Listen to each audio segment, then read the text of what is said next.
আকৌ এবাৰ স্বাগতম জনাইছোঁ এইটো ইউটিউব চেনেলত। আজিৰ এইটো ভিডিঅ'ত আলোচনা কৰা হৈছে ক্লাছ 10ৰ এছামিছৰ চেপ্টাৰ নাম্বাৰ 16, যাৰ নাম হৈছে প্ৰাচীন ভাৰতীয় শিক্ষা। চ' এইটো ভিডিঅ'ত তুমি গোটেই পাঠভিত্তিক প্ৰশ্নৰ লগতে অতিৰিক্ত প্ৰশ্নখিনি পাবা। তো ইয়াতে যিকেইটা অতিৰিক্ত প্ৰশ্ন লোৱা হৈছে ভিডিঅ'টোৰ শেষৰ পৰা আলোচনা কৰা হৈছে, গোটেইখিনি বহুতেই ইম্পৰ্টেণ্ট হয়। চ' তোমালোকৰ পৰীক্ষাত তাৰে পৰা বহুতকেইটা কুৱেশ্যন যোৱাবাৰো আহিছিল আৰু আগন্তুক পৰীক্ষাত আহিব বুলি মোৰ আশা আছে। চ' তোমালোকে ভিডিঅ'টো সি শেষলৈকে চাই থাকিবা। তো লগতে ভিডিঅ'টো ক'ৰ পৰা চাই আছা নিশ্চয় কমেণ্ট কৰি জনাবা। তো চোৱা, ভাষা বিষয়ে পোনপ্ৰথমে প্ৰশ্নটো যদি চাওঁ যে কি আছে, ইয়াতে লিখা আছে তক্ষশিলা বিশ্ববিদ্যালয়ৰ 4জন প্ৰখ্যাত ছাত্ৰৰ নাম লিখা। যে তক্ষশিলা বিশ্ববিদ্যালয়ৰ 4জন প্ৰখ্যাত ছাত্ৰ হ'ল জীৱক, পাণিনি, চাণক্য, আত্ৰেয়। তক্ষশিলালৈ কোন কোন দেশৰ পৰা ছাত্ৰ আহিছিল? তক্ষশিলালৈ পাৰস্য বৰ্তমান ইৰাণ, বেকট্ৰিয়া, মগধ, চীন আদি দেশৰ পৰা ছাত্ৰ আহিছিল। নাগাৰ্জুন কোন, ক'ত আছিল আৰু কি কৰিছিল? নাগাৰ্জুন প্ৰাচীন ভাৰতৰ বিদ্বান লোক। এও শ্ৰীধান্যকটক বিশ্ববিদ্যালয়ৰ প্ৰধান শিক্ষক আছিল। নালন্দা বিশ্ববিদ্যালয়ৰ অধ্যয়ন কৰা কোনজন চীনা ছাত্ৰ কামৰূপৰ ৰাজ্যলৈ নিমন্ত্ৰণ কৰা হৈছিল? নিমন্ত্ৰণ কৰা ৰজাজন কোন আছিল? যে নালন্দা বিশ্ববিদ্যালয় অধ্যয়ন কৰা চীনা ছাত্ৰ ইয়াওনচাঙক বা হিউংচাং যাক কোৱা হয়, যে ইয়ংচাং বা হিউংচাঙক কামৰূপৰ ৰাজ্যলৈ নিমন্ত্ৰণ কৰা হৈছিল। নিমন্ত্ৰণ কৰা ৰজাজন আছিল কুমাৰ ভাস্কৰ বৰ্মা। তেতিয়া ৰিচেণ্টলি কুমাৰ ভাস্কৰ বৰ্মা নামৰ এখন সেতু বনোৱা হৈছে। সেতুটো ক'ত আছে কমেণ্ট কৰি মোক জনাবা, ঠিক আছে? তাৰপিছত চোৱা কি আছে, উদান্তপুৰ বিশ্ববিদ্যালয়ৰ কি সম্পদ কোনে কেতিয়া ধ্বংস কৰিলে? যে উদান্তপুৰ বিশ্ববিদ্যালয়ৰ বহুমূলীয় পুথিভঁৰালটো মুছলমানবিলাকে 1202 খ্ৰীষ্টাব্দত পুৰি নষ্ট কৰিলে।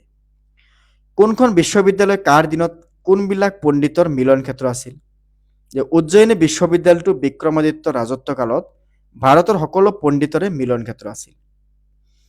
প্ৰাচীন ভাৰতীয় শিক্ষা পাঠটিৰ কথাখিনি চমুকৈ লিখা, মানে এইটো মূল ভাৱ। তো কি লিখিবা? প্ৰাচীন ভাৰতীয় শিক্ষা ব্যৱস্থা পিছ পৰি থকা নাছিল। অন্যান্য সভ্য দেশৰ ছাত্ৰৰ শিক্ষাৰ কাৰণে যি বন্দোবস্ত আছিল, এই দেশতো তাতকৈ কোনো গুণে কম বন্দোবস্ত নাছিল। প্ৰাচীন ভাৰতবৰ্ষৰ ছাত্ৰসকলে শিক্ষা দিয়াৰ কাৰণে 6খন বিশ্ববিদ্যালয় গঢ়ি উঠিছিল। এই বিশ্ববিদ্যালয়বোৰত সাহিত্য, অংকশাস্ত্ৰ, ভাস্কৰ বিদ্যা, চিত্ৰাংকন, চিকিৎসাবিদ্যা, সংগীতবিদ্যা, ৰন্ধনবিদ্যা, শাৰীৰিক ব্যায়াম শিক্ষা, হাতে কাজে কৰা শিক্ষা, শিষ্টাচাৰ শিক্ষাক আদি কৰি অনেক শিক্ষা দিয়াৰ বিভাগ আছিল। এই বিশ্ববিদ্যালয়বোৰত ছাত্ৰসকলে বিনা খৰচত পঢ়িব আৰু থাকিব পাৰিছিল। পৃথিৱীৰ বিভিন্ন দেশৰ পৰা ছাত্ৰসকলে তক্ষশিলা নালন্দা বিশ্ববিদ্যালয়ত পঢ়িবলৈ আহিছিল। ছাত্ৰসকল নম্ৰ আৰু শিষ্টাচাৰী আছিল। সেই বিশ্ববিদ্যালয়বোৰৰ বহুতো ছাত্ৰই স্বাধীন চিন্তা চৰ্চা কৰি নতুন নতুন তত্ত্ব আৰু সত্য উদ্ঘাটন কৰিছিল। সেই সময়ৰ শিক্ষাই কুবৃত্তি দমন কৰি সজ বৃত্তিলৈ ব্যৱহাৰ কৰিবলৈ শিকাইছিল। আজিৰ শিক্ষাৰ দৰে সেই সময়ত শিক্ষাৰ উদ্দেশ্য চাকৰি নাছিল। সেই সময়ৰ শিক্ষাৰ উদ্দেশ্য আছিল মানুহক সম্পদ হিচাপে তৈয়াৰ কৰা। যেনেকৈ বৰ্তমান কি, তুমি যদি লিখা পঢ়া কৰা তেতিয়াহ'লে তোমাক চাকৰি কৰিবই লাগিব, এনেকুৱা এটা মনোভাৱ আছে মানুহৰ। কিন্তু আজিৰ পৰা 5 বছৰ পিছত এইটো মনোভাৱ নাথাকিব, যে চাকৰিয়ে মেইন নহয়, যে শিক্ষাটো বেলেগ বস্তু, চাকৰিটো বেলেগ বস্তু। শিক্ষিত হৈ কোনোবা মানুহে বিজনেছো কৰিব পাৰে, শিক্ষিত হৈ কোনোবা মানুহে চাকৰিও কৰিব পাৰে। দুয়োটা বস্তুৰে কি আছে, সন্মান আছে। দুয়োটা বস্তুৰে সুবিধা অসুবিধা দুয়োটাই আছে। বৰ্তমান শিক্ষাৰ বহল প্ৰচাৰ হৈছে। স্কুল, কলেজ, বিশ্ববিদ্যালয় আদিৰ যথেষ্ট বৃদ্ধি পাইছে। শিক্ষাৰ শিতানত চৰকাৰে প্ৰতি বছৰে কোটি কোটি টকা খৰচ কৰিছে। তথাপি শিক্ষাৰ মানদণ্ড উন্নত হোৱা নাই। আজিৰ দিনত 2-এজন ছাত্ৰই স্বাধীন চিন্তা চৰ্চা কৰি নতুন সত্য উদ্ঘাটন কৰিব পাৰিছে। আজিৰ শিক্ষা লাভ কৰি কোনো ছাত্ৰই বিনম্ৰ আৰু শিষ্টাচাৰ হোৱা নাই বা নহৈছে।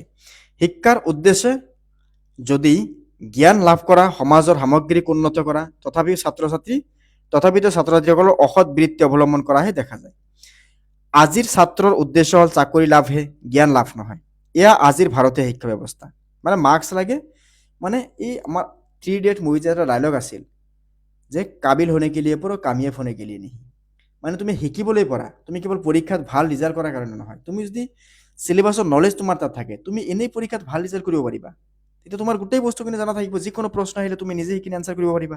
সেইটো কোৱা হৈছে যে প্ৰাচীন ভাৰতৰ শিক্ষা আছিল সম্পূৰ্ণ বিনামূল্য। গুৰু বা শিক্ষকসকলে শিক্ষাদান কৰিছিল। কোনো শিক্ষা বিক্ৰী কৰা নাছিল, ছাত্ৰসকলে তাকে অনুসৰণ কৰিছিল, শিক্ষাৰ টকা অৰ্জনৰ উপায় নাছিল, বাবে শিক্ষাৰ স্থান অতি ওখ আছিল। 3 নম্বৰ কি আছে যে প্ৰাচীন ভাৰতৰ বিশ্ববিদ্যালয়ৰ চমু পৰিচয় দিয়া। পাঠৰ সাৰাংশটো চোৱা, এইটো যে আমি আলোচনা কৰিলো এইটো লিখি দিলে হৈ যাব। 4 নম্বৰ কি আছে আৰ্য শিক্ষাৰ কলাবিদ্যা কিমানটি? প্ৰাচীন ভাৰতৰ বিশ্ববিদ্যালয়সমূহত আৰ্য শিক্ষাৰ কলাবিদ্যা কোন কোন বিভাগত দিয়াৰ ব্যৱস্থা আছে? তো আৰ্য শিক্ষাৰ কলাবিদ্যাসমূহ 64 বিধ। প্ৰাচীন ভাৰতৰ বিশ্ববিদ্যালয়সমূহৰ আৰ্য শিক্ষাৰ কলাবিদ্যা 11 বিভাগত দিয়াৰ ব্যৱস্থা আছিল। সেই বিভাগবোৰ হ'ল সাহিত্য, গৃহপাল বিদ্যা, ৰন্ধন বিদ্যা, সাজ সজ্জা আৰু পৰিচ্ছন্ন বিদ্যা, হাতেৰে কাম কৰা বিদ্যা, শিল্পবিদ্যা, বিজ্ঞান, সংগীত বিদ্যা, নাট্যবিদ্যা, শিষ্টাচাৰ বিদ্যা আৰু শাৰীৰিক ব্যায়াম বিদ্যা, এই 11টা বিদ্যা তাতে আছিল। এতিয়া 5 নম্বৰ কি আছে আজিকালিৰ শিক্ষাৰ লগত প্ৰাচীন কালৰ ভাৰতীয় শিক্ষাৰ মূল পাৰ্থক্যৰ কথা বহলাই আলোচনা কৰা। যে পুৰণি কালত ভাৰতবৰ্ষৰ যি আৰ্য শিক্ষাৰ প্ৰচলন আছিল সি আছিল সম্পূৰ্ণ কৰ্মমুখী। ভাৰতত থকা সেই সময়ৰ বিশ্ববিদ্যালয়বোৰ সাহিত্য, গৃহপালিকা বিদ্যা, ৰন্ধন বিদ্যা, সাজ সজ্জা, পৰিষ্কাৰ পৰিচ্ছন্নতা বিদ্যা, হাতেৰে কাম কৰা বিদ্যা, শিল্পবিদ্যা, বিজ্ঞান, সংস্কৃতি বিদ্যা, নাট্যবিদ্যা, শিষ্টাচাৰ বিদ্যা, শাৰীৰিক ব্যায়াম বিদ্যাৰ শিক্ষা দিয়া হৈছিল। এই বিদ্যাৰ আয়ত্তৰ কৰাৰ পিছত এজন ছাত্ৰই নিজৰ ভৰিৰ ওপৰত থিয় হৈ নিজৰ জীৱিকা অৰ্জন কৰিব পাৰিছিল। তাহানিৰ শিক্ষা আছিল কৰ্মমুখী। ছাত্ৰক কৰ্মমুখী শিক্ষা দিয়াৰ উপৰিও আধ্যাত্মিক তথা নৈতিক দিশৰ উৎকৰ্ষ সাধন কৰিব শিকোৱা তাহানিৰ দিনত। আগৰ দিনত ছাত্ৰবিলাকে শিক্ষা লাভ কৰাৰ পিছত নানান বিষয়ত যেনেকৈ সিদ্ধি লাভ কৰি নতুন নতুন তথ্য আৰু সত্য আৱিষ্কাৰ কৰিছিল, এতিয়াৰ ভাৰতবৰ্ষৰ ছাত্ৰই তেনে তথ্য আৱিষ্কাৰ কৰিবলৈ সক্ষম হোৱা নাই। ইয়াৰ কাৰণ আমি এনেদৰে ক'ব পাৰোঁ যে আজি শিক্ষাৰ উদ্দেশ্য হৈছে চাকৰিমুখী। অৱশ্য ইংৰাজ চৰকাৰৰ শিক্ষানীতিৰ প্ৰতিফলন ইংৰাজসকলে আমাৰ দেশ চলোৱাৰ পিছত তেওঁলোকক ভাৰতৰ যি শিক্ষা প্ৰৱৰ্তন কৰিছিল তাৰ একমাত্ৰ উদ্দেশ্য আছিল কিছুমান কেৰাণী মহৰীৰ সৃষ্টি কৰি তেওঁলোকৰ দেশ শাসনত সহায় কৰোৱা। স্বাধীনোত্তৰ কালত পিছত ভাৰতৰ সেই নীতিৰ প্ৰচলন ঘটি থাকিল যে শিক্ষাক কৰ্মমুখী কৰাৰ বাবে স্বাধীনোত্তৰ ভাৰতত যদিও বহুত কেইখন শিক্ষা আয়োগ গঠন হ'ল, শিক্ষা ব্যৱস্থা সংস্কাৰ কৰিব বিচৰা হৈছিল, সি ফলপ্ৰসূ নহ'ল। আজি ভাৰতত শিক্ষা চাকৰিমুখী হৈয়েই থাকিল, মানে যোনে লিখা পঢ়া কৰি আছে টাৰ্গেট এটাই চাকৰি, জাষ্ট চাকৰি। মুঠতে ক'বলৈ হ'লে আগৰ কালৰ শিক্ষাৰ উদ্দেশ্য আছিল মানুহৰ সজ বৃত্তিবোৰ উৎকৰ্ষ সাধন কৰি অহৎ প্ৰবৃত্তিবোৰক দমন কৰি মানুহক জীৱন যুদ্ধ নিমিত্তে ভালদৰে উপযোগ কৰি তোলা। কিন্তু আজিৰ ভাৰতৰ শিক্ষা ব্যৱস্থাত সেই চিন্তাধাৰাৰ অভাৱ পৰিলক্ষিত হৈছে। এয়ে আজিৰ ভাৰতৰ শিক্ষা ব্যৱস্থা আৰু প্ৰাচীন ভাৰতৰ শিক্ষা ব্যৱস্থা মূল পাৰ্থক্য। ঠিক আছে, এনেকুৱা কুৱেশ্যন আহিলে 5 মাৰ্কৰ বাবে আহিব, তো অকণমান বহলাই লিখিবই লাগিব, নহ'লে 5 মাৰ্কছ নিদিয়ে। এতিয়া চোৱা নেক্সট আছে কি চমু টোকা লিখা। তক্ষশিলা বিশ্ববিদ্যালয়। প্ৰাচীন ভাৰতৰ শিক্ষাৰ ঘাই কেন্দ্ৰসমূহৰ ভিতৰত তক্ষশিলাও এটা খ্ৰীষ্টপূৰ্বসকলৰ 1 শতিকালৈ বিশেষ বিশ্ববিদ্যালয় চলিছিল। তক্ষশিলা বিশ্ববিদ্যালয়ৰ অধীনত কেইবাখনো চতুষ্পষ্টি আছিল আৰু তাত 18 বিধ শিক্ষা দিয়া হৈছিল। অত্ৰিয় ঋষিৰ তাত আয়ুৰ্বেদ শিক্ষাও দিছিল। জীৱক চাণক্য বা পাণিনি আদি বিশ্ববিদ্যালয়ৰ দৰে ছাত্ৰ আছিল। পাৰস্যৰ, বেক্ট্ৰিং, মগধৰ, চীন আদি দেশৰ ছাত্ৰ ইয়াত অধ্যয়ন কৰিছিল। তাৰপিছত কি আছে বিক্ৰমশীল বিশ্ববিদ্যালয়। খ্ৰীষ্ট 8ম শতিকাৰ ভাৰতত থকা বিশ্ববিদ্যালয়খনৰ নাম আছিল বিক্ৰমশীল। বিক্ৰমশীলাৰ আন এটা নাম হ'ল দেৱবিহাৰ বিশ্ববিদ্যালয়। বিক্ৰমশীলাৰ বিশ্ববিদ্যালয়ৰ তলত 6টা উচ্চ বিদ্যালয় আৰু 108জন অধ্যাপক আছিল। 400 বছৰ পিছত সেই বিশ্ববিদ্যালয়খন ধ্বংস হয়। বিশ্ববিদ্যালয়খন 4খন ছাত্ৰাবাস আছিল আৰু ছাত্ৰ থকা বিনা খৰচত শিক্ষা লাভ কৰাৰ উপৰিও থকা খোৱাৰ সুবিধাও লাভ কৰিছিল। নালন্দা বিশ্ববিদ্যালয় খ্ৰীষ্টপূৰ্ব 1 শতিকাৰ পৰা 8 খ্ৰীষ্টাব্দলৈ এই বিশ্ববিদ্যালয় চলিছিল। ইয়াত বেদ, চিকিৎসা, অংক শাস্ত্ৰ শিক্ষা দিয়া হৈছিল। ইয়াৰ ছাত্ৰৰ সংখ্যা আছিল 10,000। ইয়াৰ শিক্ষা ব্যৱস্থা মাচুলবিহীন আছিল। নালন্দা বিশ্ববিদ্যালয়ৰ শিক্ষা ব্যৱস্থা ইমান উন্নত আছিল যে তাত বাছা ছাত্ৰই স্থান পাইছিল, মানে তাতেও এন্ট্ৰেন্স দিব লগা হৈ গৈছিল, এনেকুৱা অৱস্থা আছিল। চীনা পৰিব্ৰজক হিউংচাং নালান্দাৰ ছাত্ৰ আছিল। শিলাভদ্ৰ এই বিশ্ববিদ্যালয়ৰ প্ৰখ্যাত অধ্যক্ষ আছিল। ঠিক আছে, এতিয়া চোৱা 7 নম্বৰ প্ৰশ্নত কি কৈছে। 7 নম্বৰ প্ৰশ্নত আছে যে প্ৰাচীন ভাৰতীয় শিক্ষা প্ৰবন্ধটোৰ পৰা তুমি কি মূল্যৱান কথা শিকিলা চমুকৈ লিখা। যে প্ৰাচীন ভাৰতীয় শিক্ষা নামৰ প্ৰবন্ধটিৰ মাজেৰে কিছুমান মূল্যৱান কথা পোৱা যায়। সেইবোৰ হ'ল অতীতত ভাৰতবৰ্ষৰ শিক্ষাত আগবঢ়া আছিল আৰু ভাৰতৰ বহুত কেইখন উচ্চমান বিশিষ্ট বিশ্ববিদ্যালয় আছিল য'ত দেশ বিদেশৰ অসংখ্য ছাত্ৰই অধ্যয়ন কৰিছিল। প্ৰাচীন কালৰ পৰা ভাৰতৰ আয়ুৰ্বেদ শিক্ষা যোগ ব্যাকৰণ গণিত জ্যোতিষ সুকুমাৰ কলা দৰ্শন শাস্ত্ৰ শিক্ষা প্ৰৱৰ্তন আছিল। ভাৰতৰ তৰ্ক বিজ্ঞানৰো অধ্যাত্মক বিজ্ঞানৰো চৰ্চা আছিল। প্ৰাচীন কালত ভাৰতবৰ্ষৰ হিন্দু আৰু বৌদ্ধ ধৰ্মৰ শিক্ষাৰ প্ৰচলিত আছিল। প্ৰাচীন কালত ভাৰতবৰ্ষৰ ছাত্ৰসকলক বিনা খৰচতে ৰজা মহাৰজাৰ পৃষ্ঠপোষকতাত শিক্ষা দিয়া হৈছিল। আগৰ কালত ছাত্ৰ ছাত্ৰীসকলে বিশ্ববিদ্যালয়বোৰত শিক্ষা লাভ কৰাৰ পিছত নতুন তথ্য সত্য আৱিষ্কাৰ কৰিব পাৰিছিল। প্ৰাচীন কালত ভাৰতীয় শিক্ষাৰ চাকৰিমুখী নাছিল, বৃত্তিমুখীহে আছিল। এতিয়া চোৱা নেক্সট আছে কি যে ভাষা বিষয়ক প্ৰশ্ন। ইয়াতে কেইটামান প্ৰশ্ন দিয়া আছে, আমি সেইখিনি এটা এটাকে চাম। 1 নম্বৰত কি কৈছে? বাক্য ৰচনা কৰা। যে স্বাধীন চিন্তা, যে তুমি লিখিব পাৰা যে মই এজন স্বাধীন চিন্তাৰ মানুহ, হৈ গ'ল। জ্যোতিষী শাস্ত্ৰ, যে প্ৰাচীন ভাৰতৰ জ্যোতিষ শাস্ত্ৰ পৃথিৱীৰ ভিতৰত আগবঢ়া আছিল। পোৰা মাটি, যে ভাস্কৰ বৰ্মাৰ সময়ত পোৰা মাটিৰ মোহৰ এটা নালান্দাত পোৱা গৈছিল। বাহিৰে ভিতৰে, যে নালন্দা বিশ্ববিদ্যালয়ৰ বাহিৰে ভিতৰত 10,000 ছাত্ৰ আছিল। দ্বিতীয়তে কি হৈছে? সন্ধি ভাঙা। সন্ধি ভাঙা আছে, ইয়াতে সন্ধি ভাঙিব দিছে। তো চোৱা প্ৰথমে কি আছে? শিক্ষাগাৰ, যে শিক্ষাযোগ আগাৰ শিক্ষাগাৰ।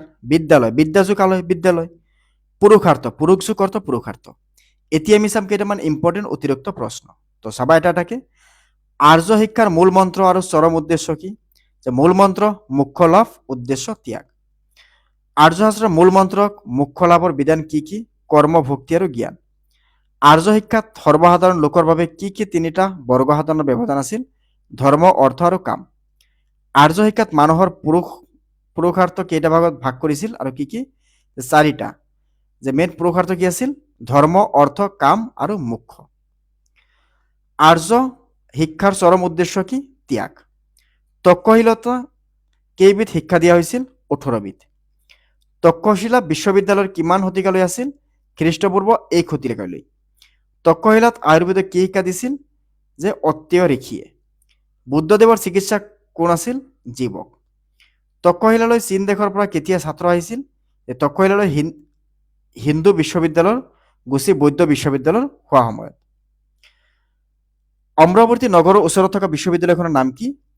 শ্ৰী ধ্যানকটক বিশ্ববিদ্যালয়। শ্ৰী ধ্যানকটক বিশ্ববিদ্যালয়ত কি কি শিক্ষা দিয়া হৈছিল? হিন্দু আৰু বৌদ্ধ।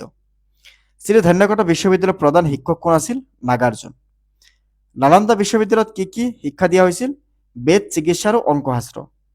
নালন্দা বিশ্ববিদ্যালয়ৰ অধ্যক্ষ কোন আছিল? শিলভদ্ৰ।